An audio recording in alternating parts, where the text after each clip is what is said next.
My father found the message on my stepsister's phone by accident, while he was casting a photo from her camera roll onto the living room TV for a family slideshow. A notification slid down from the top of the screen, in front of my mother, in front of me, in front of everyone. It read, "Ethan still isn't answering me. Whatever, we're not really related, so it's fine if I keep trying." My father didn't say a word. He just picked up her phone off the counter, and I watched 6 months of a new marriage start to come apart in under a minute. My name is Ethan Cole. I'm 26, I work as a pit manager at a casino on the Strip in Las Vegas, and my father, Robert Cole, is 51 and owns a bar called the Lucky Draw off Fremont Street, a place he built from nothing over almost 20 years, a narrow, low-lit spot with a horseshoe-shaped bar and a regular crowd of dealers and cocktail servers who came in after their shifts. The kind of local place that survives because everyone who works the Strip needs somewhere that isn't the Strip to unwind. My mother died when I was 19, and for a long time after that it was just the two of us. My father running the bar 6 nights a week, me finishing college and then working my way up at the casino, both of us eating takeout at the same kitchen counter more nights than either of us would probably admit. My father met Denise about 2 years ago. She managed events at a hotel a few blocks from his bar, and they met when her hotel started sending overflow crowds his way after a corporate mixer ran late. Denise is 48, warm, direct, the kind of person who remembers everyone's name after meeting them once. I liked her from the start, and I liked watching my father be happy again in a way I hadn't seen since before my mother got sick. They got married in a small ceremony at the Springs Preserve this past January, 6 months before any of what I'm about to describe happened. Denise has a daughter from a previous marriage, Vanessa, who's 24, a year and a half older than I remembered when I first heard about her and 2 years younger than me. She works as a hostess at a restaurant inside one of the casino resorts on the Strip, not the one I work at, and when Denise and my father got married, Vanessa moved into my father's house along with her mother, the house I'd grown up in, the house I still had a key to and came by 2 or 3 times a week for dinner, because even at 26, some habits don't break just because your father remarries. I want to say clearly, at the start, that I didn't dislike Vanessa. If anything, in the first month or two after the wedding, I thought we got along fine. Easy conversation over family dinners, the normal awkward but friendly territory of 2 adults who'd been made siblings by other people's decisions rather than their own. I didn't think much about it beyond that. I had no reason to. The first thing I remember noticing, though I filed it away as nothing at the time, happened about 6 weeks after the wedding, at a family dinner at my father's house. Vanessa had sat next to me at the table. Not unusual, there were only 4 chairs and a natural rotation, but she'd angled her seat slightly toward mine in a way that put her a little closer than the table setup really called for, and at one point, reaching for the salt, she rested her hand on my forearm for a beat longer than reaching for salt requires. I remember thinking, at the time, that I was probably reading too much into an ordinary, friendly gesture. Families touch each other. I told myself that and moved on. The second thing happened about a month later. I'd posted a photo on Instagram from a friend's birthday at a rooftop bar downtown, and Vanessa had commented under it. Not unusual, she followed me, my father followed me, half the family did, but her comment was something like, "Wish I'd known you were out, would have crashed at eyes," with an emoji I noted but didn't think much of. I didn't respond. A few days after that, she texted me directly, something like, "You're always busy when I'm free, we should actually hang out sometime, just us, get to know each other better now that we're stuck as family-ol." I remember reading that text twice, feeling a small flicker of unease I couldn't fully name, and then telling myself I was overthinking a perfectly normal thing for a new step-sibling to say. I texted back something neutral, "Yeah, for sure, we should all do a family thing soon," deliberately including all and family in that sentence, which I realize now was me trying to redirect something I'd already half-sensed without wanting to name it directly. The third thing was harder to explain away. In April, about 3 months into the marriage, I stopped by my father's house on a Tuesday evening to drop off tools I'd borrowed for a project, expecting the house to be empty since my father was at the bar and Denise had a late shift. Vanessa was home. She answered the door in a way that felt, even then, a little too intentional, not dressed for an evening in, more like she'd been expecting someone, though she said she'd just gotten off work early. She asked me to stay for a while, said she'd made too much pasta for one person, and when I said I couldn't, had somewhere to be, she said something I remember word for word, because it was the first time she said the specific line that would come back later on her phone, "You know it's not weird, right? Like, we're not actually related. Nobody would care." I laughed it off, said something like, "We're basically related though, that's how this works," and left. I didn't tell my father. I didn't tell Denise. I told myself it was an awkward, overly familiar comment from someone still figuring out where the lines were in a new blended family, and I decided the simplest, kindest thing to do was quietly create more distance without making it a whole conversation. Fewer solo visits, more group settings, shorter replies to texts. That strategy mostly worked, on the surface, for the next several weeks. I saw Vanessa less one-on-one. I told myself the situation had resolved itself quietly, the way slightly awkward family dynamics sometimes do if you just wait them out without escalating. Was wrong about that, and the messages my father eventually found showed me exactly how wrong. This happened on a Sunday evening in July, at what should have been an entirely unremarkable family dinner. My father had recently gotten a new smart TV for the living room and was trying to figure out how to cast photos from everyone's phones for a slideshow he wanted to put together. A project Denise had suggested. 6 months of new family photos turned into something to watch together after dinner, the kind of sentimental idea that comes from someone genuinely happy in a new marriage and wanting to market. Vanessa had handed her phone to my father so he could pull photos from her camera roll onto the screen. She'd taken most of the pictures from a family barbecue in June, and her phone had the best shots. My father was sitting on the couch, phone in hand, casting images up one at a time while Denise narrated each one. "Oh, that's from the 4th. Look how red your face got, Robert." The ordinary warm noise of a family looking at its own recent history together. And then a text notification slid down across the top of the screen, in front of all 4 of us, displayed at full size on a 65-inch TV because that's simply how phone screen mirroring works when you haven't disabled notification previews. It was from a contact saved as Ethan, which was me, and it read exactly this: "Ethan still isn't answering me. Whatever, we're not really related, so it's fine if I keep trying." I want to describe the silence that followed as precisely as I can, because it wasn't loud, and it wasn't fast. My father didn't say anything immediately. He looked at the screen for a second, then looked at Vanessa, then set the remote down very deliberately on the coffee table. Denise's face did something complicated, confusion sliding into a kind of dawning unease, the particular expression of a parent doing fast, unwilling arithmetic. I sat frozen on the other end of the couch, aware that whatever I said next was going to matter enormously, and equally aware that I had no idea what to say. My father picked up Vanessa's phone off the coffee table. She hadn't taken it back yet, and he opened the messaging app. I need to explain something here that matters for how the rest of this unfolded. My father, since the wedding, had known the passcode to every device in the house, including Vanessa's, not out of some controlling instinct, but because it had come up naturally in the first month of them living together.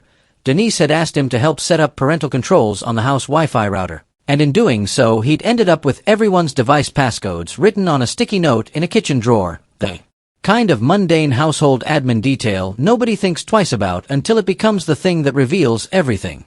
He typed the passcode from memory, opened the thread between Vanessa and me, and started scrolling up. I watched his face while he read. Nobody at that table said a word for almost 2 full minutes, which is a very long silence when you're sitting 4 feet away from someone reading proof of a problem you've been quietly hoping would just dissolve on its own. I need to be honest about what those messages actually contained, because I think it matters for understanding both what my father was reacting to and what I'd been avoiding dealing with directly for months. They weren't messages showing anything mutual. They were almost entirely one-sided, Vanessa reaching out repeatedly, over roughly 10 weeks, with increasingly direct comments I'd mostly deflected, ignored, or answered with the shortest, most neutral response I could manage, exactly the strategy I'd settled on after the pasta night in April. There were messages asking if I wanted to get drinks, just the 2 of us, no need to make it a whole family thing. There was a message from early June, after I declined one of those invitations by saying I was busy with work, that read, "You always say that. Are you avoiding me? Because I don't think we should have to pretend to be normal siblings when we're not actually related by blood. That's such an outdated way to think about it." There were 2 messages sent late at night, after what looked like a night out, that were more direct than anything before them, phrased in a way I won't repeat in detail, but that made my father go very still while reading. And running through nearly all of it was the same phrase, in slightly different forms, showing up at least 4 separate times across the thread. "We're not really related, so it's fine." What my father was looking at, in other words, was not evidence of some mutual secret romance. It was evidence that his new wife's daughter had spent 2.5 months persistently pursuing his son despite being turned down or ignored every single time, using the technicality of a 6-month-old marriage certificate as justification for behavior that made me, on the receiving end, uncomfortable enough that I'd been quietly restructuring my own life around avoiding her, and that I had never told him, because I didn't know how to raise it without it becoming exactly the kind of dinner table crisis it became anyway. My father set the phone down on the coffee table, screen still open to the thread, and looked at me first. He asked one question: "Why didn't you tell me?" I told him the truth, which was that I hadn't known how to bring it up without it sounding like I was accusing his new wife's daughter of something, 6 months into a marriage he was happy in, over what I genuinely hoped, for a while, might just be an awkward adjustment period that would resolve on its own if I gave it enough quiet distance. I told him I was sorry I hadn't said something sooner. He nodded once, and I could see him absorbing that answer, not fully satisfied with it, I think, but recognizing it as honest. Then he turned to Vanessa. I want to describe what happened next carefully, because I think this is the part of the story that actually matters most, more than the discovery itself, how 4 adults, none of whom had asked for this exact situation, handled the fact of it once it was sitting on the coffee table in plain text. Vanessa's first response was defensive, fast, almost rehearsed in the way people sound when some part of them has clearly anticipated this conversation might happen eventually. She said the messages were just jokes, that I was being dramatic if I actually felt uncomfortable, that everyone reads into things differently, and she'd never actually done anything. My father, in a voice that stayed level but had an edge to it I'd rarely heard from him, asked her to explain what "we're not really related, so it's fine" was supposed to mean if there was nothing behind it worth being fine about. She didn't have a clean answer for that. She said something about how blended families figure out their own boundaries, and that she didn't think it was that big a deal, which is when Denise, who had been quiet up to that point, said her daughter's name in a tone I imagine Vanessa hadn't heard directed at her in a long time. Sharp, disappointed, entirely serious. Denise asked her daughter directly whether I had ever, at any point, responded positively to any of this. Vanessa hesitated, and in that hesitation, I think everyone at the table got their real answer. She admitted, eventually, that I'd never reciprocated anything, that I'd mostly gone quiet or made excuses, and that she'd kept trying anyway because, and this is the part that I think genuinely hurt Denise the most, she told herself my reluctance was just me being weird about the family thing, rather than an actual repeated no. My father said something at that point that I've thought about often since. He said he didn't care, in that moment, about the technicality of blood relation one way or the other. That wasn't the point he was making, and he wanted to be clear about that. The point, he said, was that Vanessa had spent 2 months pursuing someone who had made it clear, repeatedly, through his actions if not always his words, that he wasn't interested, and had used the newness of the marriage as a justification for pushing past that instead of a reason to respect it.